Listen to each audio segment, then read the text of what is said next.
Hello students, this is Piyush Nandan. Welcome to arts nursery. आज हम बात करने वाले हैं सीबीएसई की तरफ से एक बहुत बड़ी अपडेट आई है उसके बारे में।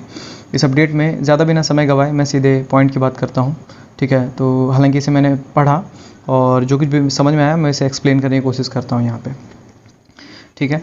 तो देखिए, सबसे बड़ा जो मेन चेंज है वो क्या है, जो सबसे बड़ा मेजर चेंज जिसे कहेंगे वो देखिए ये है कि आपको अगर एग्ज़ाम में पास होने के लिए अब जो थ्योरी पेपर, यानी थ्योरी कहने का मतलब कि जो आप एग्ज़ामिनेशन में लिख कर आते हैं, ठीक है, 70-80 नंबर का जो भी होता है, तो उसमें से जो है आपको 33% लाने होंगे। कितने लाने होंगे? 33%। इस 70 या 80 में से जो भी है, अगर 80 मार्क्स का पेपर है आपका, ठीक है, अगर 80 मार्क्स का पेपर है तो इसमें आपको 33% लाने होंगे।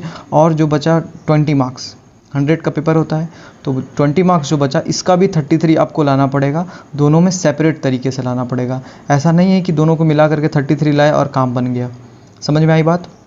आपको दोनों में 33 लाना पड़ेगा। जैसा कि बैंकिंग के कुछ बैंकिंग के एग्जामिनेशंस में भी ऐसा होता है कि आपको क्वांट में अलग जो है इतना मिनिमम मार्क्स सिक्योर करना पड़ेगा, रीजनिंग में कम से कम इतना मार्क्स सिक्योर करना पड़ेगा, पासिंग मार्क्स सभी में लाना पड़ेगा। तो एक ये बहुत बड़ा बदलाव आया है जो कि अब स्टूडेंट्स को देखते हैं ये कैसा इम्पैक्ट करता है। और फिर एक बहुत ही सही बदलाव आया है, क्या देखें, वो ये है कि जो भी स्टूडेंट्स जैसे 5 सब्जेक्ट्स के एग्ज़ाम देते हैं आप, ठीक है, 5 सब्जेक्ट्स, तो एक अगर आप ऑप्शनल रख रहे हैं, कुछ भी एक्स्ट्रा में रख रहे हैं, ठीक है, कोई भी एक सब्जेक्ट, तो सपोज़ करें इस 5 में से किसी एक में आप फेल कर जाते हैं, ठीक है, किसी एक में आप फेल कर गए, आपका इसमें वाट लग चुका है, तो अब ये जो एक सब्जेक्ट है ये आपके बैकअप के रूप में काम करेगा। ये एक जो है ये इस फेल वाले को रिप्लेस कर देगा। और आप जो है अगर आपको एक सब्जेक्ट की कमी है तो वो ये पूरा कर देगा और आपका ईयर बैक नहीं लगेगा और आप आगे बढ़ सकते हैं। समझ में आई बात? 5 सब्जेक्ट है, इसमें से किसी एक में आप फेल कर गए, एक में फेल कर गए तो उस एक को जो आपका जो छठा ऑप्शनल वाला सब्जेक्ट है वो आके उस फेल वाले सब्जेक्ट को हटा देगा और खुद अपना स्थान बना लेगा। तो इससे होगा कि आपका ईयर बैक नहीं लगने वाला है और इससे तो आपका बेनिफिट ही हुआ है हर हाल में। और एक तीसरा बड़ा चेंज जो मैं डिस्कस करना चाहता हूँ वो है कंपार्टमेंट के बारे में, ठीक है। कंपार्टमेंट के बारे में है, 1 मिनट में इसे ठीक कर लूँ थोड़ा।